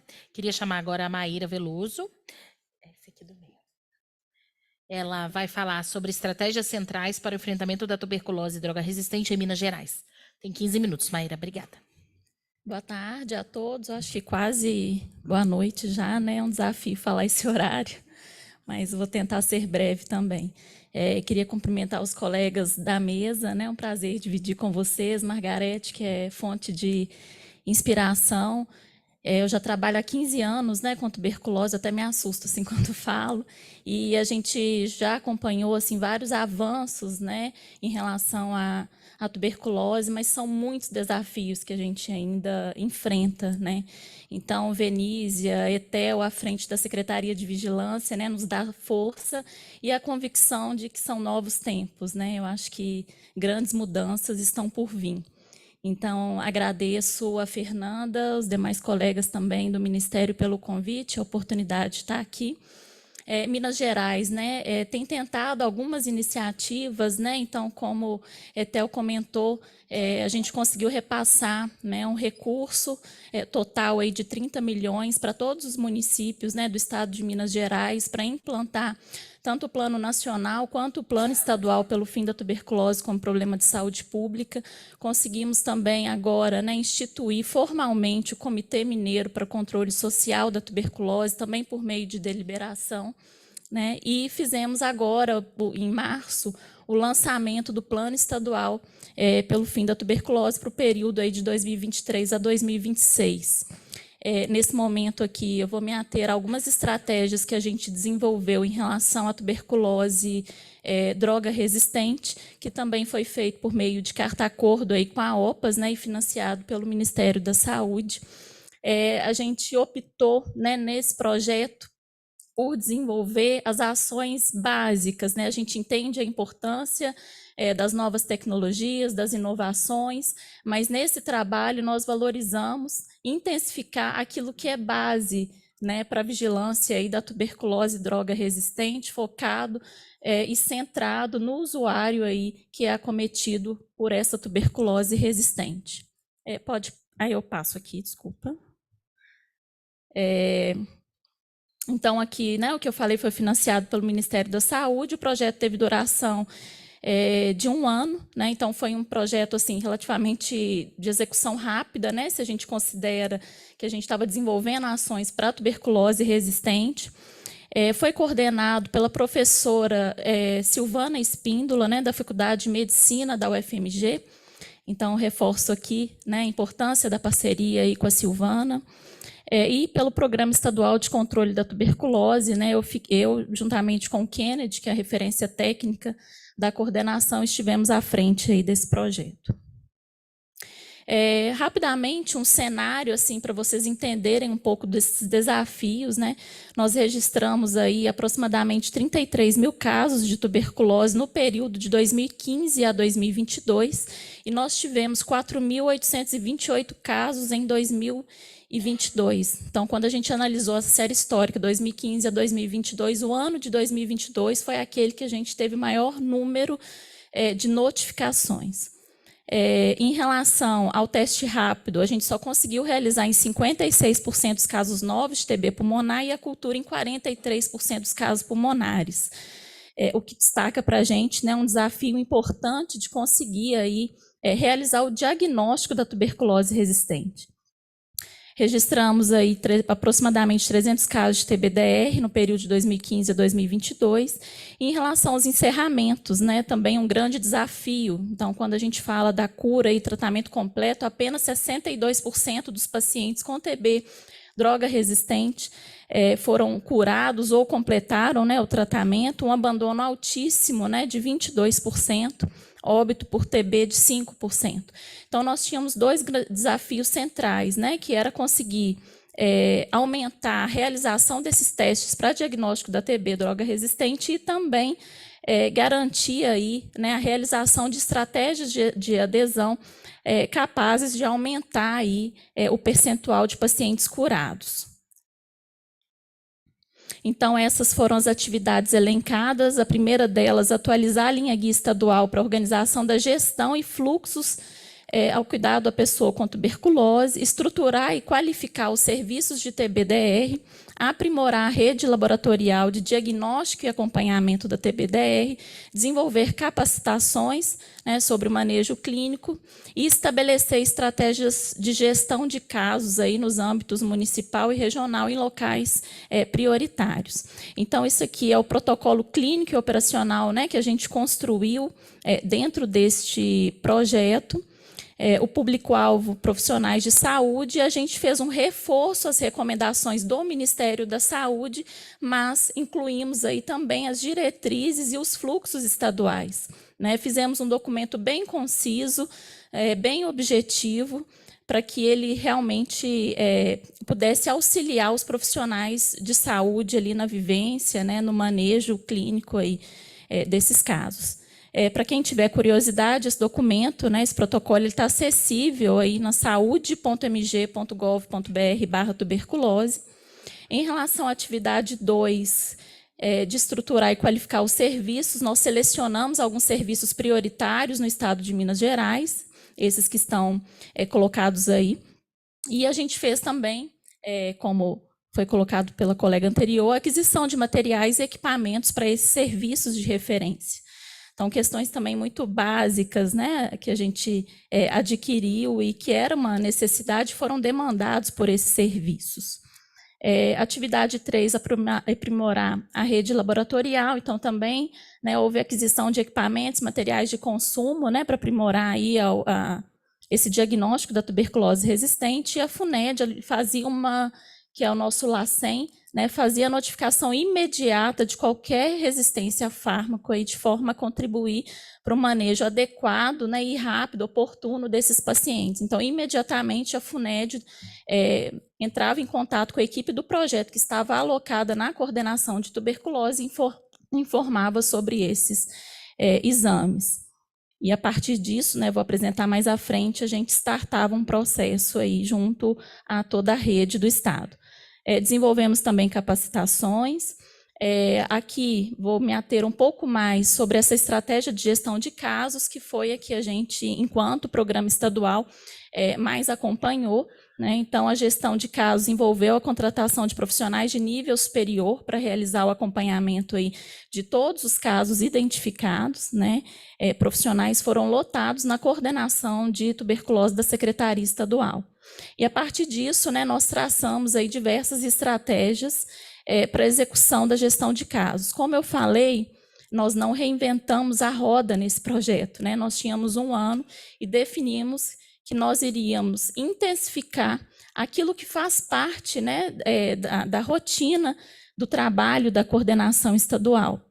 Então, basicamente, nós fizemos busca ativa e acompanhamento dos casos de TBDR enviados pela FUNED, como eu comentei, busca ativa e acompanhamento dos casos encerrados no SINAM por TBDR ou falência e acompanhamento dos casos em tratamento no CIT-TB. Então, em relação a esses casos que a gente recebia, né, diretamente aí pela FUNED, durante todo o período de execução do projeto, a gente recebeu, né, esses exames aí com alguma droga resistência identificada, e aí, imediatamente, né, a equipe do projeto startava um processo de busca ativa desses casos, né, quando não notificados no CIT-TB. Então, isso aconteceu muitas vezes, né, da gente receber esses resultados e não ter essa notificação, né, às vezes o caso não estava nem encerrado também no SINAM.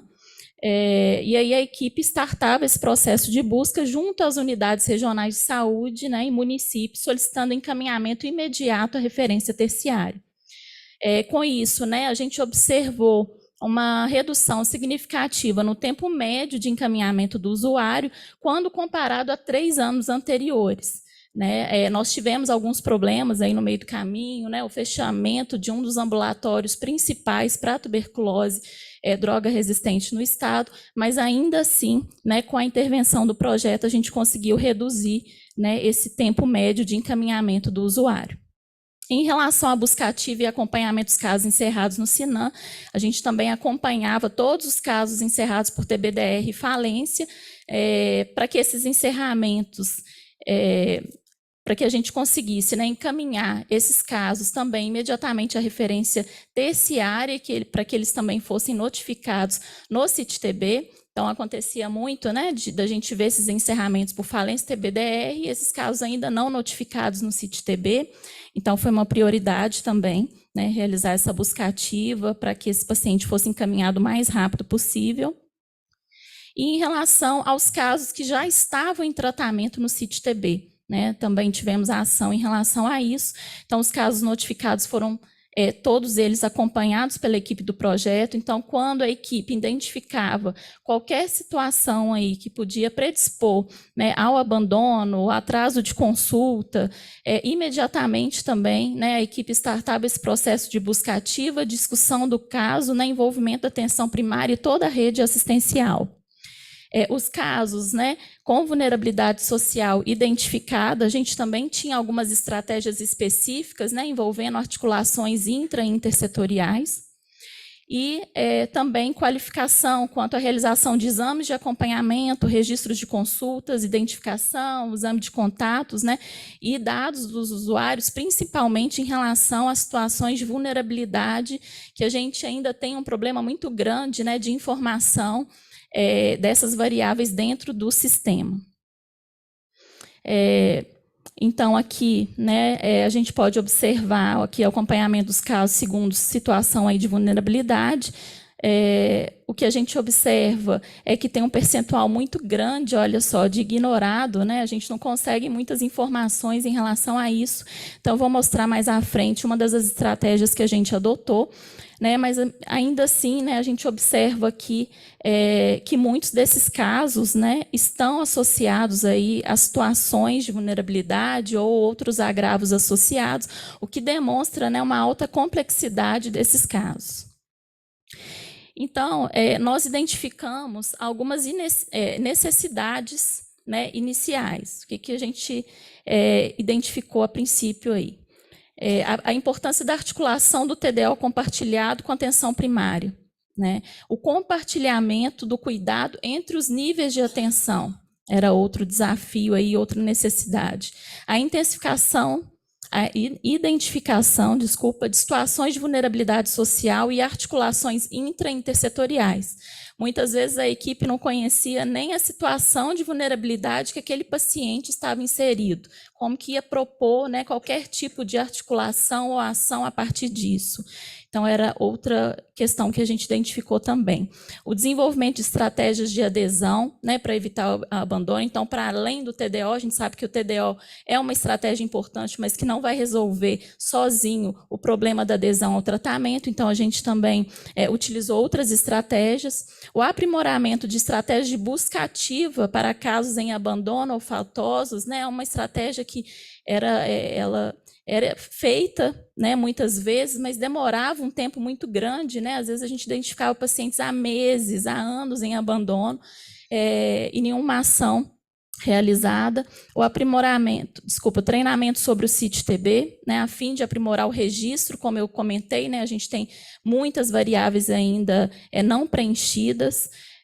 E o treinamento sobre o manejo da TB sensível, né, e resistente, que é algo que a gente também faz de rotina, né, como a colega anterior colocou, esse problema da rotatividade, eu acho que acontece em todos os lugares, então a gente sempre tem que estar desenvolvendo esses treinamentos, e a gente fez isso também dentro do projeto. Então foram realizadas diversas visitas de monitoramento, né, em relação a essa questão do TDO e de compartilhar esse cuidado entre os níveis de atenção.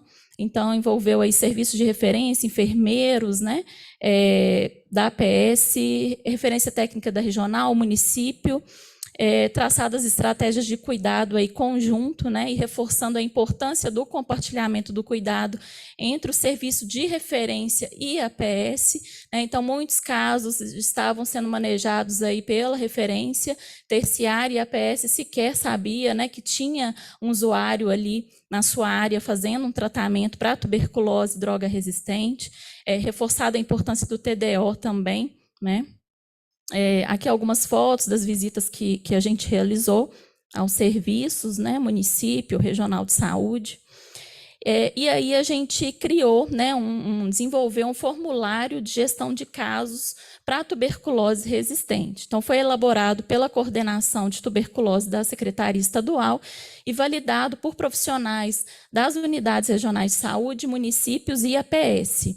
Esse formulário, né, era preenchido, continua sendo uma rotina que a gente incorporou na coordenação de tuberculose, preenchido pela atenção primária e enviado ao serviço de referência.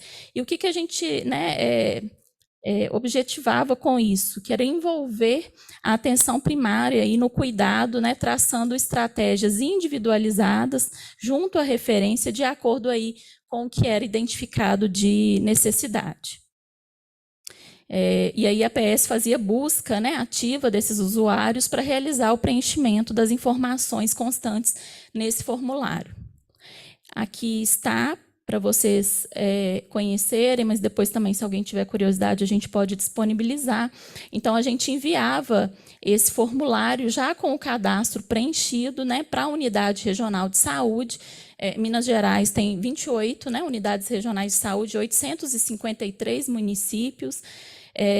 E aí a gente fazia o preenchimento aqui dessa parte do cadastro, com as informações aí do paciente, e encaminhava para a regional, e ela enviava esse formulário para a unidade de atenção primária. Né? Esse formulário ele tem a identificação de vulnerabilidades e riscos clínicos, né? E aí o profissional, né, ele tinha que preencher aqui se aquele usuário estava em alguma dessas situações e o que estava sendo feito em termos de intervenção, né?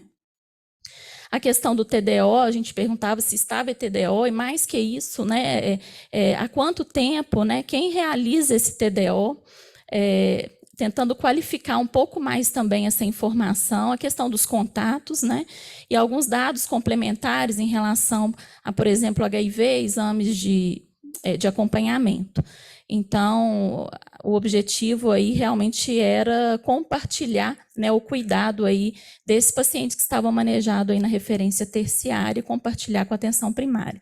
Em relação à identificação de situações de vulnerabilidade, desenvolvimento de outras estratégias de adesão para evitar o abandono, né, o que a gente observou é que alguns serviços realizavam a busca ativa a partir da identificação aí de situações de abandono, mas não tinha um planejamento do que fazer em termos de estratégia para que esse abandono não acontecesse, né? Então, a gente observou isso como um desafio.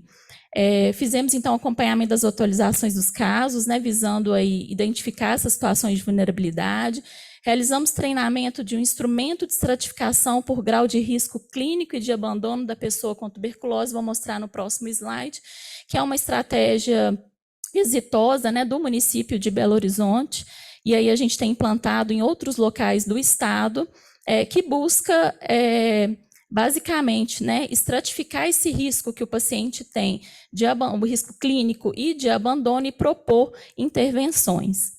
Identificamos também, né, os serviços da rede local para dar suporte a esse paciente, né, que estava inserido nessa situação de vulnerabilidade, e realizamos também diversas reuniões intersetoriais que acontecem até hoje, né? A gente realmente acompanhava cada caso assim de forma individualizada, e até hoje isso foi incorporado à rotina, né? A gente tem realizado reuniões frequentes aí para discutir esses casos complexos. Esse é o instrumento. Maíra, desculpa que estourou o tempo, se você puder concluir. Sim, Obrigada. ok. Esse é um instrumento de estratificação.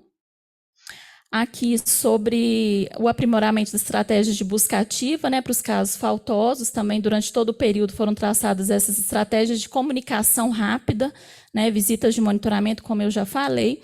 Esses treinamentos do CIT-TB para qualificar registro, né? E aí, pós-projeto, estou finalizando, é o último slide, né? Nós incorporamos, né, algumas rotinas aí que a gente executou durante o projeto. Então, a gente faz o monitoramento oportuno dos tratamentos de tuberculose, isso já há alguns anos, em que a gente monitora todos os pacientes em tratamento que tem alguma pendência, né? Ah, não fez o HIV, não fez cultura. Então, a gente monitora de forma mais próxima esses pacientes, e a gente incluiu aí, né, esses pacientes com resultado aí de droga resistência, o que tem gerado também resultados importantes.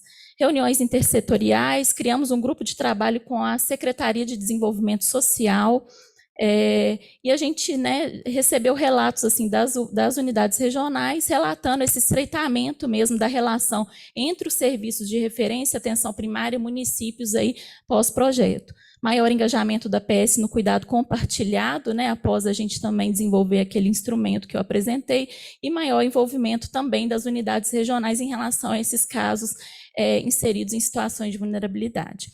Era isso que eu tinha para falar. Peço desculpas por ter estendido um pouco. Agradeço a atenção de todos vocês, e qualquer dúvida ou comentário estou à disposição.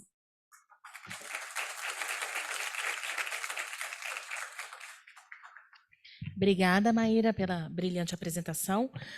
Gostaria de chamar, então, a Leina Lima, que ela vai falar sobre o fortalecimento das ações de controle da TBDR na referência terciária do Estado do Maranhão. Você tem 15 minutos. Obrigada. Boa tarde a todos. É uma honra estar participando desse seminário e desse processo de construção de conhecimento com profissionais que são referência nas ações das políticas públicas de saúde. Nosso projeto, ele foi executado através de uma carta-acordo em parceria com a Rede TB, e foi intitulado Fortalecimento das Ações de Controle da Tuberculose e Droga Resistente no Ambulatório de Referência Terciária em Tuberculose do Estado do Maranhão. Segundo a Organização Mundial de Saúde, a tuberculose, após a Covid-19, é a principal causa de mortalidade infecciosa no mundo e principal causa de mortes relacionadas à resistência antimicrobiana e entre pessoas vivendo com HIV/AIDS. Entre 2020 e 2021, a carga de tuberculose e droga resistente ela aumentou em 3%. Já a nível do estado do Maranhão, nós tivemos em 2021 171 óbitos e em 2022 183 óbitos. Ainda no ano de 2022, tivemos 3.246 casos de tuberculose e 47 casos de tuberculose e droga resistente. Dessa forma, a gente justifica a execução desse projeto pela relevância da referência terciária de tuberculose a nível do cenário estadual no enfrentamento e no combate à tuberculose, e também pela necessidade de nós estarmos organizando o processo de trabalho dos profissionais que atuam na referência terciária com os profissionais que atuam na atenção primária em saúde. O projeto ele foi desenvolvido no Hospital Presidente Vargas, é uma unidade localizada no município de São Luís, que é a capital do estado do Maranhão, uma unidade de gestão estadual especializado no tratamento de doenças infectocontagiosas, como HIV/AIDS, tuberculose e doenças tropicais. O Hospital Presidente Vargas é constituído de 45 leitos, sendo 9 leitos de UTI geral para adulto e 36 leitos de enfermaria, sendo que somente 12 leitos são destinados às pessoas com tuberculose. O público-alvo do nosso projeto foram os casos de tuberculose droga resistente notificados no CIT-TB em tratamento no período de 1º de junho de 2021 a agosto de 2022. Tivemos como objetivo geral contribuir com as ações de controle da tuberculose, visando o aumento da adesão dos pacientes com tuberculose droga resistente ao tratamento medicamentoso no Hospital Presidente Vargas. Os objetivos específicos foram aprimorar estratégias de adesão ao tratamento e controle da tuberculose droga resistente dos casos em tratamento, fomentar meios que auxiliassem os pacientes com TBDR na adesão e conclusão do tratamento, desenvolver uma comunicação mais assertiva e empática entre os profissionais de saúde e os pacientes com TBDR, aperfeiçoar a rede assistencial e laboratorial para os pacientes em tratamento e qualificar a equipe multiprofissional, capacitando-a continuamente para melhorar a qualidade da assistência.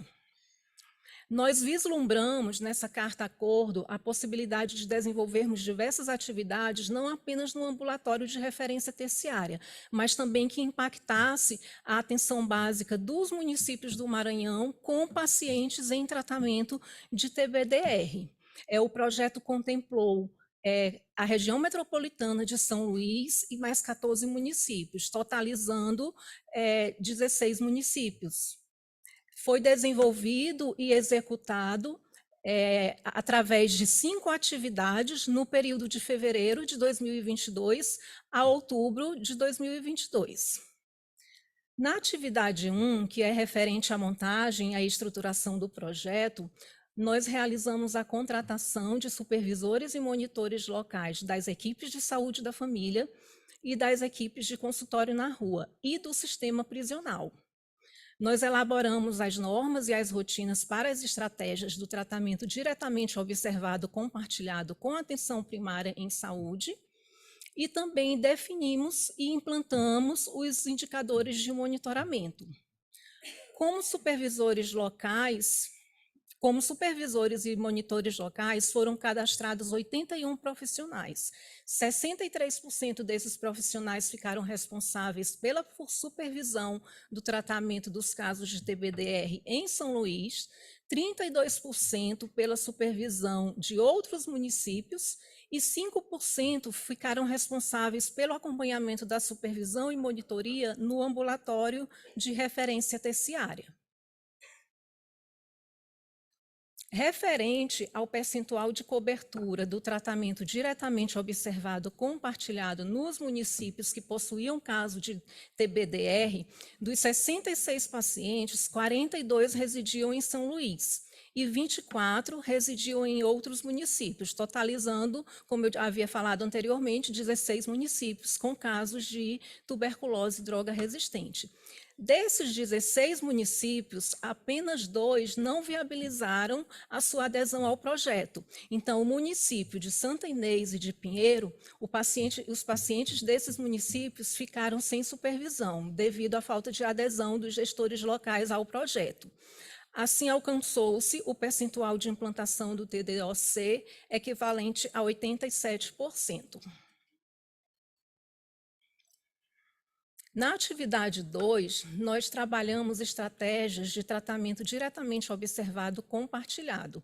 Redefinimos o fluxo de atendimento multiprofissional ao paciente de TBDR e capacitamos as equipes sobre o TDO compartilhado. concretizamos a criação e a implantação de um software para consolidação de dados e indicadores, disponibilizamos meios eletrônicos para tirar dúvidas sobre agendamentos, retornos e orientações sobre o funcionamento da unidade e confeccionamos banner com orientações sobre a TBDR.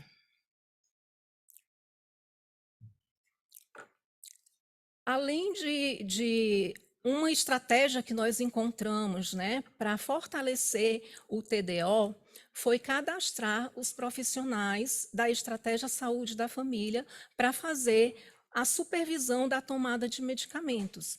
Então, nós conseguimos, de 100% desses profissionais cadastrados, disponibilizar ajuda de custo para todos eles. Foram 42 supervisores enfermeiros, e 39 monitores, agentes comunitários de saúde.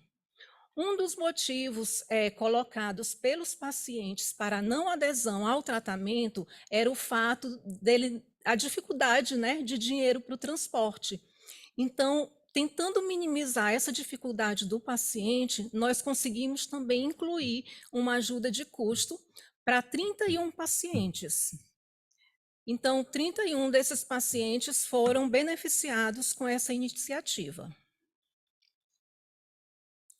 Na atividade 3 e 4, nós criamos e elaboramos instrumentos de comunicação assertiva entre profissionais e pacientes e implementamos a estrutura de atendimento e aperfeiçoamento da rede assistencial e laboratorial. Conseguimos concretizar a aquisição e a disponibilização de organizadores de comprimidos e cartilhas de orientações para os pacientes, a disponibilização de computadores para acesso às imagens de exames radiológicos nos consultórios médicos, adquirimos e instalamos equipamentos de informática. Nos últimos 5 anos, o ambulatório de referência terciária do Estado funcionou apenas com 2 computadores. Através da Carta Acordo, nós conseguimos adquirir 12 computadores, 2 impressoras, o que nos possibilitou a instalação do sistema de senha e a instalação do software para acompanhamento e monitoramento dos indicadores. Conseguimos adquirir e instalar equipamentos hospitalares, foram 12 filtros EPA, negatoscópios, aparelhos de pressão, oxímetros e balanças. E conseguimos contratar uma empresa para ampliação da sala de TDOC e para reparos no prédio. Compreendemos que somente a melhoria, né, das instalações referente à estrutura física não adianta em relação aos avanços da melhoria da qualidade da assistência. E pensando nisso, nós trabalhamos na atividade 5, nós trabalhamos a qualificação da equipe multiprofissional. Então, desenvolvemos capacitações no tema de perfil e liderança, autorresponsabilidade, biossegurança, acolhimento e estigma, Covid-19 versus TBDR, como conduzir, e capacitação referente à comunicação eficaz em saúde. Mesmo disponibilizando todas essas capacitações, nós almejávamos algo que atingisse um número maior de profissionais. Então, tomamos a iniciativa de buscar a parceria da Escola de Saúde Pública do Maranhão e levamos até a Escola Pública de Saúde do Maranhão uma proposta de um curso que pudesse estar capacitando todos os profissionais para assistência à tuberculose. E hoje está em andamento o curso de assistência e controle da tuberculose no formato de educação à distância, de forma assíncrona. A princípio, essa primeira turma é apenas para os profissionais dos municípios com pacientes de TBDR, mas no nosso planejamento, nós queremos estender esse curso para todos os profissionais do Estado do Maranhão, incluindo a rede privada.